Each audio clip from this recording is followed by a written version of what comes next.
नमस्कार, आप सभी को बहुत बहुत स्वागत है आपका चैनल संकल्प एकेडमी पर। आज के इस वीडियो सेशन में हम नाटक साहित्य के साथ प्रस्तुत हुए हैं। जैसा कि आप सभी जान रहे हैं कि कल की क्लास में ये नाटक हमने शुरू किए थे, लेकिन हम करवा नहीं पाए नेटवर्क इशू के कारण। तो आज इस वीडियो को मैं रिकॉर्ड करके आप तक पहुँचा रही हूँ। जो भी 7000 प्रश्नों की हमारी सीरीज चल रही थी, उसी सीरीज को आगे बढ़ाते हुए मैं यहाँ पर नाटक साहित्य के कुछ प्रश्नों को आज यहाँ पर लेने वाली हूँ। तो आप लोग ध्यान से देखें और जो भी क्वेश्चन करें उन्हें नोट डाउन करते जाएं, या फिर उनके आंसर जो है वो पेन पेपर लेकर बैठें या फिर कमेंट सेक्शन में लिखते जाएं। फिर अपना स्कोर चेक करके ज़रूर देखें कितना हुआ है, कि आपका साहित्य जो है इसमें जो विधा है नाटक, क्या ये तैयार है, या अगर नहीं तैयार है तो कितना बाकी है। इससे आपको एक ही पता चलेगा। और अभी कोई भी परीक्षा इधर नहीं लगी हुई है, लेकिन फिर भी अगर आप किसी भी राज्य की परीक्षा में बैठ रहे हैं जिसमें कि हिंदी साहित्य को तैयार कर रहे हैं, तो उसमें आने वाले नाटक के प्रश्नों को यहाँ पर आपको समझाने की कोशिश की जा रही है। और मुझे उम्मीद है पूरी तरह से कि आप इन क्वेश्चन को अच्छे से कर लेंगे। अगर नहीं भी कर पाए तो कोई बात नहीं, क्योंकि आप जब पहली बार किसी क्वेश्चन को सुनते हैं तो सुनने के बाद उसके ऊपर विचार विमर्श, आपका मन जो है वो चिंतन करने लगता है, और उसी से आपकी तैयारी आगे की और दृढ़ होती चली जाती है। तो ऐसे ही मैं चाहूँगी कि आप लोग इसको ज़रूर सुने, और साथ में अभी भी आप अपने ग्रुप में इसको शेयर कर सकते हैं जिससे बाकी लोग भी सुने, और साथ में आप उनके साथ अपने आप को कंपेयर कर सकते हैं कि कितने क्वेश्चन किसके सही हुए हैं। शुरू करते हैं महाराज का पहला क्वेश्चन। हिंदी का पहला नाटक कौन सा माना जाता है? ऑप्शन आपके सामने दिए गए हैं, आप इनको देख सकते हैं। और उसके बाद क्योंकि मैं ऑप्शन यहाँ पर नहीं बोलने वाली हूँ, कम समय में ज़्यादा क्वेश्चन करवाने की कोशिश रहेगी मेरी, तो ऑप्शन नहीं बोलने वाली हूँ। यानी कि सही उत्तर जो हमारा है वो होगा नहुस।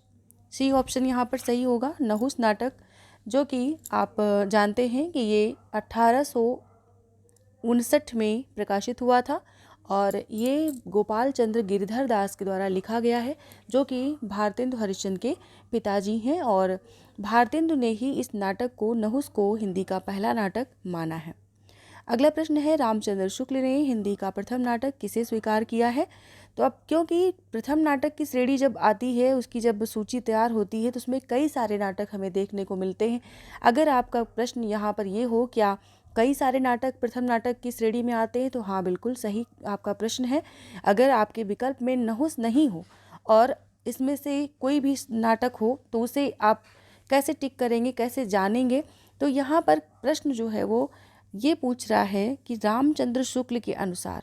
अभी यहाँ पर यही प्रश्न दूसरा पूछा जा सकता था कि हाँ, हजारी प्रसाद द्विवेदी के अनुसार या बच्चन सिंह के अनुसार। इस प्रकार से अनुसार वाले क्वेश्चन जो होते हैं उनमें बहुत सारे चेंजेस आ जाते हैं। तो आप इन क्वेश्चन को देखें। हिंदी का प्रथम नाटक किसे स्वीकार किया है रामचंद्र शुक्ल ने? तो इन्होंने स्वीकार किया है आनंद रघुनंदन नाटक को। आनंद रघुनंदन नाटक जो कि ब्रज भाषा में लिखा गया है, और महाराज विश्वनाथ सिंह ने इसकी रचना की है। रामचंद्र शुक्ल जी ने आनंद रघुनंदन को हिंदी का प्रथम नाटक माना है। अभी यहाँ पर यह प्रश्न आ सकता है कि भारतेंदु हरिश्चंद्र ने हिंदी का प्रथम नाटक किसे स्वीकार किया है? तो वहाँ पर ये उत्तर हो जाएगा नहुस। या इस तरह से भी क्वेश्चन आ सकता है कि हिंदी का प्रथम नाटक किसे स्वीकार किया गया है, अगर उसमें किसी के अनुसार नहीं है तो भी आप नहुस लगाएंगे।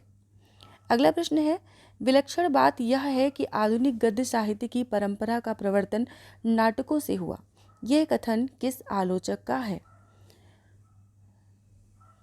विलक्षण बात है कि गद्य साहित्य की परंपरा का प्रवर्तन नाटकों से हुआ है, क्योंकि आप जानते हैं जब आप भारतेंदु युग को पढ़ते हैं तो भारतेंदु युग में आप देखते हैं बहुत सारे नाटक उसमें लिखे गए हैं। बहुत सारे नाटकों का अभिनय भी आपको देखने को मिलता है, नाटक के मंचन देखने को मिलते हैं। तो इस प्रकार से ये कथन यहाँ पर बहुत आवश्यक था लेना। तो ये कथन किसका है? तो ये कथन है डी ऑप्शन, रामचंद्र शुक्ल जी का। अगला है, नाटक को पंचम वेद की मान्यता प्रदान की। नाटक को इनमें से किसने पंचम वेद की मान्यता प्रदान की है? वैसे आप आमतौर पर जानते हैं कि जो वेदों की संख्या है वो 4 है, और उनमें जो अगला वेद मतलब एक तरह से मान्यता क्या कह सकते हैं, इन्होंने संज्ञा दी है कि ये नाटक नहीं बल्कि नाट्यशास्त्र नहीं बल्कि एक पंचम वेद है। तो नाट्यशास्त्र किसकी रचना है आप यहीं से जान जाएंगे। तो भरत मुनि की रचना है नाट्यशास्त्र, और इन्होंने ही नाट्यशास्त्र यानी नाटक को पंचम वेद की मान्यता प्रदान की है। अब इनके अकेले प्रदान करने से ये मान्यता प्रदान नहीं हो जाएगी, लेकिन फिर भी क्योंकि प्रश्न इस तरह से पूछा जाता है तो यहाँ पर संकलित किया गया है। नाट्य शास्त्र की दृष्टि से नाटक का तत्व है, इनमें से कौन सा नाट्य शास्त्र की दृष्टि से नाटक का तत्व है? अभिनेता, कथावस्तु, रस, उपरोक्त सभी। तो इनमें से जो तत्व है वो उपरोक्त सभी है, डी ऑप्शन, क्योंकि नाटक में अभिनेता भी होना चाहिए जो अभिनय करने वाला हो और मुख्य हो यानी नायक हो। कथावस्तु, बिना कथा के कोई भी नाटक कैसे मंचन होगा उसका, या कैसे उसमें पात्र हम जोड़ेंगे कि किस प्रकार से, तो कथावस्तु भी होनी चाहिए। और रस तो नाटक का एक प्रमुख अंग है। तो यानी कि हम यहाँ तीनों चीज़ों को, उपरोक्त सभी को टिक करेंगे। अगला प्रश्न है, इनमें से कौन नाट्य वृत्तियों के अंतर्गत नहीं है? इनमें से कौन नाट्य वृत्तियों के अंतर्गत नहीं है? तो सबसे पहले तो आप यहाँ पर जान लें कि नाट्य वृत्तियाँ कौन कौन सी होती हैं। तो नाट्य वृत्तियाँ जो है वो 4 होती हैं और 4 ही आपको विकल्प यहाँ पर देखने को मिल रहे हैं। तो इसमें से जो भी नाट्य वृत्ति नहीं है उसे आपको पहचानना है। तो सबसे पहले हम टिक कर लेते हैं कौन सी नहीं है। तो सात्विक नहीं है। अब आप देखेंगे कैशिकी है, आर्यभट्टी है, भारती है और एक बचती है जो कि है सात्वती।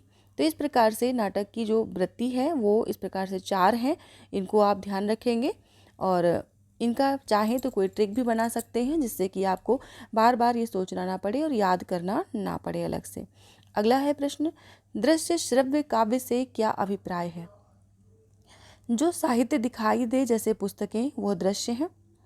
जो साहित्य सुना जा सके जैसे उपन्यास वो श्रव्य है। देखने के साथ साथ जिसे सुन भी सके जैसे चलचित्र वो दृश्य श्रव्य है। दृश्य काव्य जैसे नाटक, श्रव्य काव्य जैसे कविता, कहानी। तो इसमें जो सही आंसर है आपका वो क्या होगा?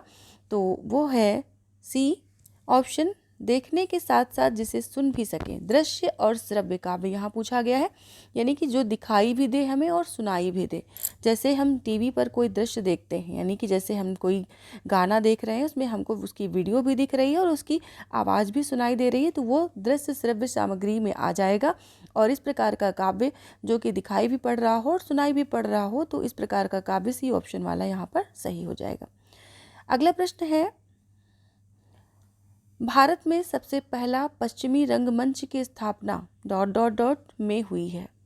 यानी कि सबसे पहला जो पश्चिमी रंगमंच, पश्चिमी नाटकों की परंपरा में जो नाटकों का अभिमंचन किया गया है वो रंगमंच स्थापना जो की गई वो कहाँ हुई है, ये पूछा गया है। तो सही ऑप्शन इसमें क्या होगा?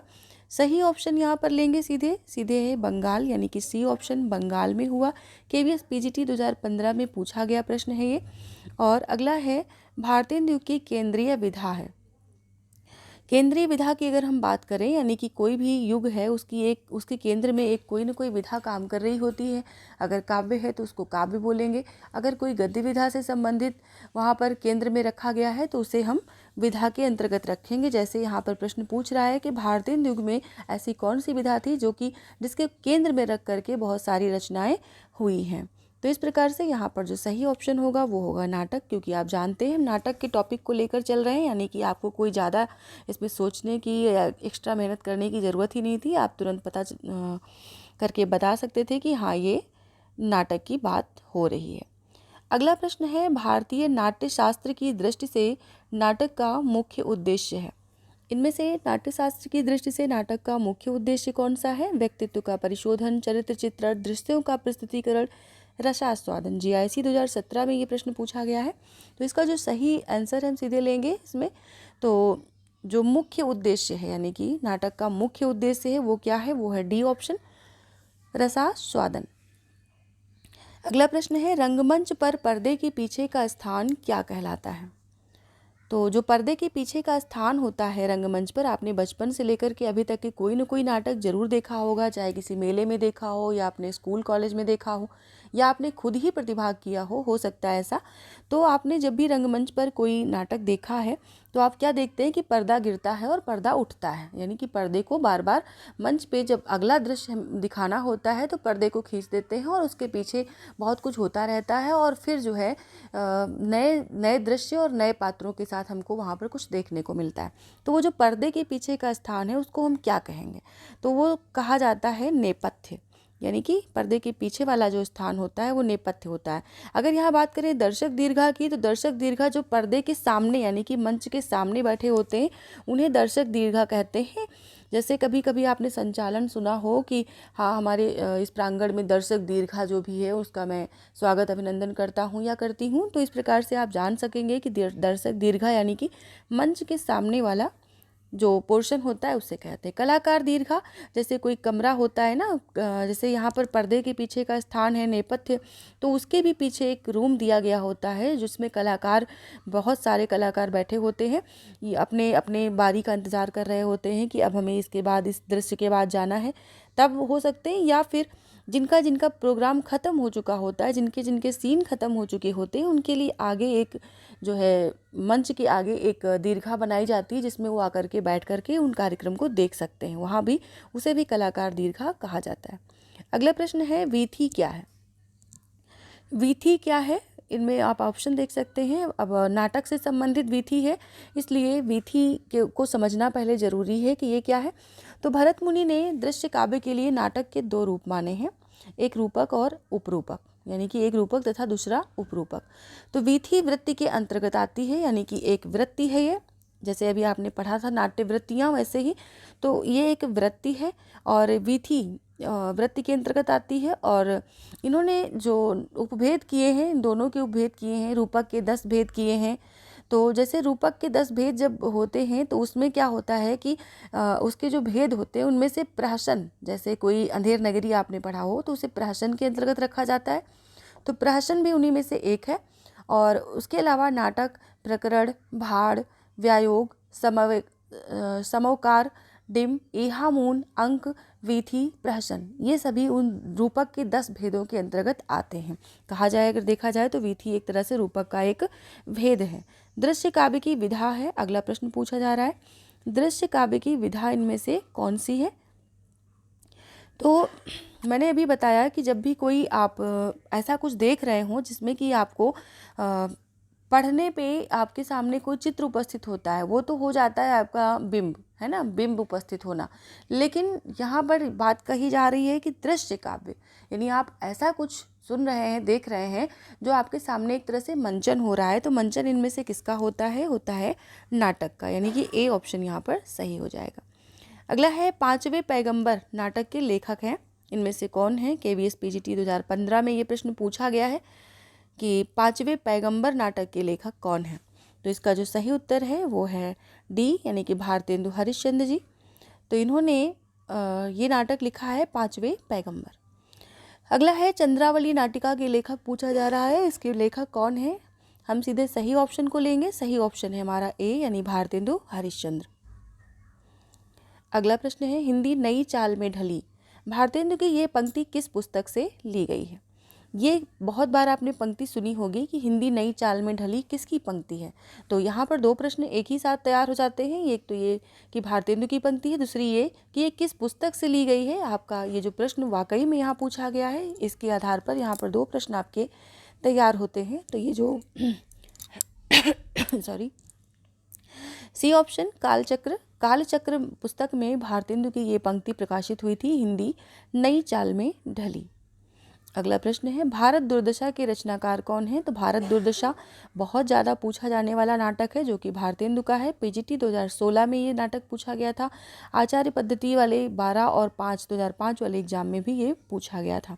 इनमें भारतेंदु का नाटक नहीं है जब आता है प्रश्न में, तो हमें एक बात हमेशा ध्यान रखनी होती है कि अच्छे से प्रश्न को पढ़ना है और जो क्वेश्चन मार्क लगा है उसके सामने है या नहीं है, इस पर ज़रूर ध्यान देना है। तो नहीं वाले पोर्शन पर हम पहले तो गोला कर लेते हैं। यहाँ पूछा जा रहा है कि भारतेंदु का इनमें से कौन सा नाटक नहीं है। भारत दुर्दशा, प्रेम जोगिनी, चंद्रावली, राजश्री। तो अब क्योंकि बहुत फेमस नाटक है, इसमें से एक जो दिया गया है वो कौन सा है और जो कि इनका नहीं है, तो ऑप्शन डी यहाँ पर सही होगा, राजश्री। क्योंकि राजश्री जयशंकर प्रसाद का नाटक है, बहुत चर्चित नाटक है और बाकी सभी नाटक भारतेंदु हरिश्चंद्र जी के थे। अगला प्रश्न है इनमें से कौन सा नाटक भारतेंदु जी का नहीं है। भारतेंदु नहीं यहाँ पर भी पूछा गया है। भारत दुर्दशा, नील देवी, प्रेम जोगिनी, रणधीर प्रेम मोहिनी। तो इनमें से कौन सा नाटक जो कि भारतेंदु का नहीं है ये बताना है। तो ऑप्शन डी यहाँ पर सही होगा। रणधीर प्रेम मोहिनी टीजीटी 11 पीजीटी 11 में ये प्रश्न पूछा गया है और इसके अलावा भी बहुत जगह पूछा गया है, लेकिन आपको सिर्फ एक आइडिया देने के लिए बहुत ही ढूंढ के जो भी ऐसी बुकलेट होती हैं जो कि पढ़ी हुई होती हैं, तो उनमें से कहीं ना कहीं से प्रकाशन वर्ष ले लिया गया या किसी ऐसी बुक से जहाँ पर सन के साथ उसको प्रकाशित किया जाता है तो ले लिया गया, लेकिन सन बहुत ज़्यादा थे, इसमें से एक दो को ही रखा गया है। अगला प्रश्न है, इनमें से कौन सा भारतेंदु जी का अनुदित नाटक है। भारतेंदु जी के अनुदित नाटक और मौलिक नाटक ये दोनों ही प्रकार के नाटक पूछे आते हैं। तो आप जब भी अपना नोट्स बनाएं उसमें सबसे पहले तो भारतेंदु के जब नाटक पढ़ें तो उनके अनुदित की अलग श्रेणी बना लें और मौलिक की अलग श्रेणी बना लें। अब यहाँ पर ध्यान देने वाली बात है कि इसमें जो ऑप्शंस दिए गए हैं इनमें से कौन सा एक नाटक है जो कि अनुदित है, यानी दूसरी भाषा का नाटक है जिसे कि हिंदी में अनुवाद किया गया है। भारत दुर्दशा, चंद्रावली, नील देवी, विद्यासुंदर, इनमें से कौन सा है।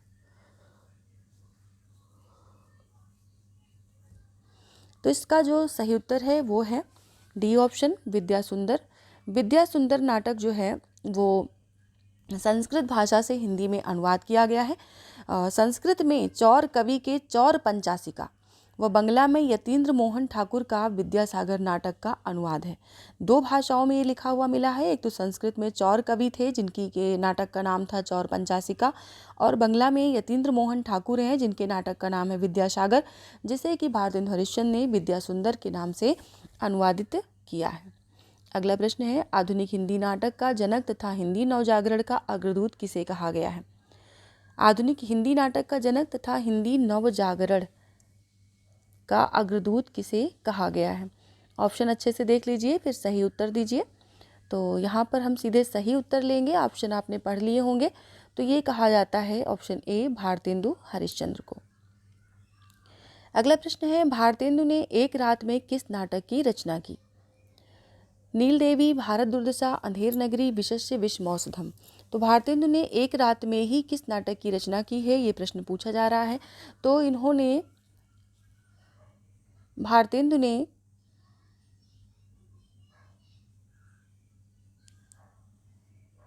सी ऑप्शन, अंधेर नगरी नाटक की रचना एक रात में की है। और ये क्यों की है इसके पीछे एक तथ्य है कि ब्रजरत्न दास ने भारतेंदु हरिश्चंद्र पुस्तक में लिखा है। ब्रजरत्न दास ने भारतेंदु हरिश्चंद्र के नाम से एक पुस्तक लिखी है जिसमें उन्होंने लिखा है कि बिहार प्रांत के किसी जमींदार के अन्यायों को लक्ष्य करके उसे सुधारने के लिए तथा नेशनल थिएटर में अभिनय किए जाने के लिए अंधेर नगरी की रचना भारतेंदु हरिश्चंद्र ने एक रात में ही की थी। तो ये बहुत इंपॉर्टेंट क्वेश्चन है और अभी तक शायद आपने इसके बारे में पढ़ा है तो बहुत अच्छी बात है। नहीं पढ़ा है, अगर पहली बार सुन रहे हैं तो वीडियो को लाइक शेयर ज़रूर करें, अपने कमेंट ज़रूर हमारे तक पहुंचाएं जिससे कि मनोबल हमारा बढ़े और आपके लिए डेली की डेली वीडियो यहाँ पर प्रोवाइड कर सकें।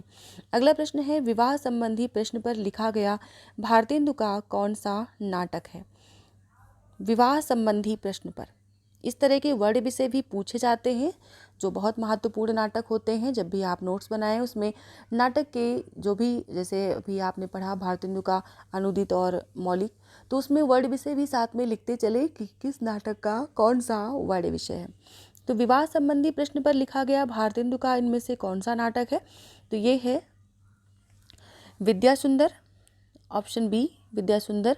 इसमें विद्या और सुंदर की प्रेम गाथा का सुंदर वर्णन किया गया है। विद्या और सुंदर यानी कि एक ही जो व्यक्ति का नाम इसमें दिख रहा है विद्यासुंदर, ये दो अलग अलग हैं।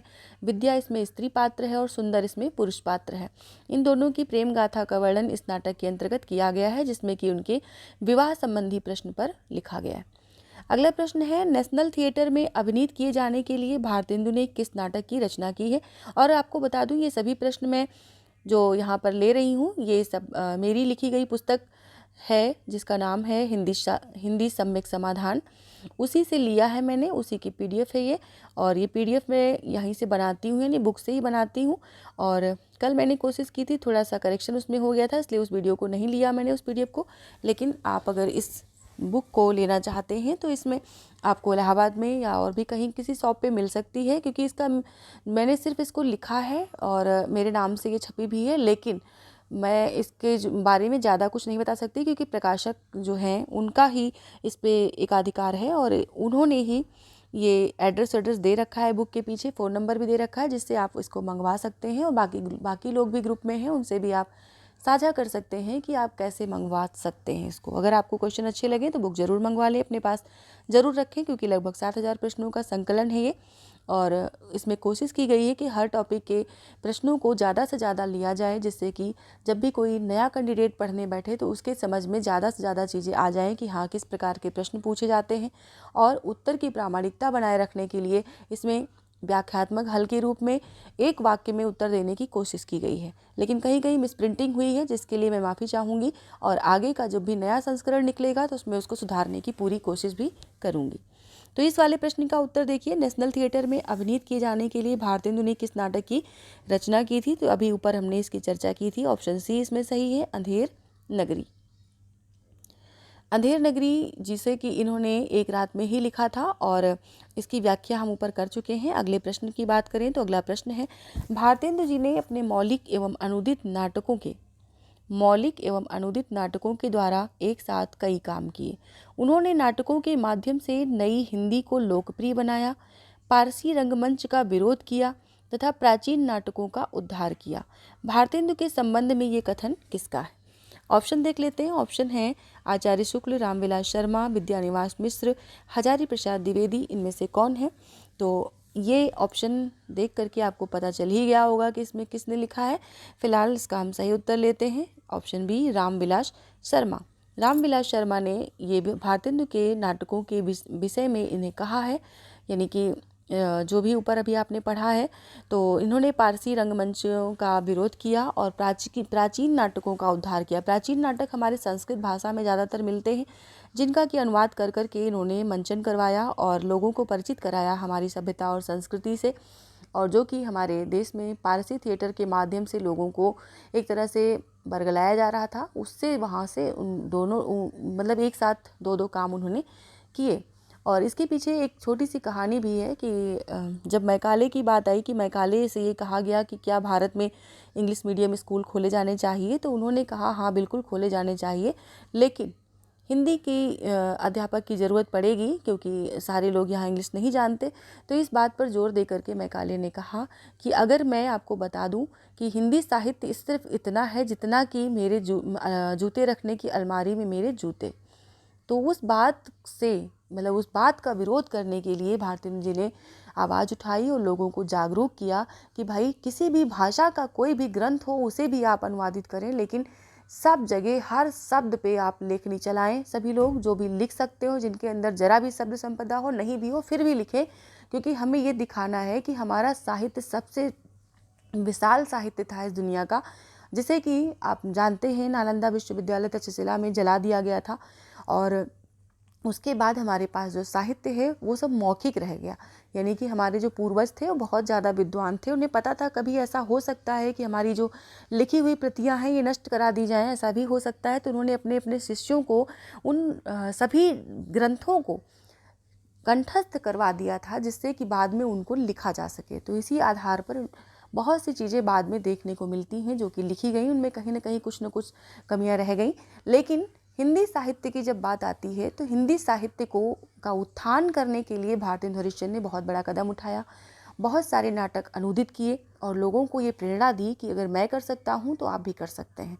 और इस तरह से बहुत सारे उनका जो पूरा भारतेंदु मंडल था उन सब ने हिंदी को बढ़ावा देने के और साथ में हिंदी को एक राजभाषा का दर्जा दिलाने की पूरी कोशिश की, और उसके बाद ही हमारे सामने जो आज हिंदी का स्वरूप है वो आप देख ही रहे हैं। हिंदी साहित्य कितना बृहद हो चुका है ये भी आप देख रहे हैं। तो अभी के लिए इतना ही, मिलते हैं कल के वीडियो में इसके आगे के क्वेश्चन के साथ। आपको वीडियो कैसी लगी ज़रूर बताएं। साथ में अभी जो ये 7000 प्रश्नों की सीरीज़ जो चल रही है, इस सीरीज़ को मैंने फिर से कंटिन्यू किया है, तो आगे मैं उम्मीद करूँगी कि आप लोग जब भी आप सब समय से मतलब एक समय को निश्चित कर पाएँ तो मैं इस पर लाइव सेशन ज़रूर करवाऊँगी, लेकिन अभी मैं सिर्फ अपलोडेड वीडियो ही दे पाऊँगी। तो अभी के लिए इतना ही। सभी को शुभ रात्रि, गुड नाइट, शुभ संध्या, और अपना ख्याल रखें, अपनी तैयारी पर विशेष ध्यान रखें, साथ में अपने स्वास्थ्य के प्रति भी सचेत रहें। मौसम बदल रहा है और अपनी पढ़ाई के प्रति भी सचेत रहें, क्योंकि बहुत जल्द ही एग्ज़ाम होने की संभावना है। धन्यवाद सभी को।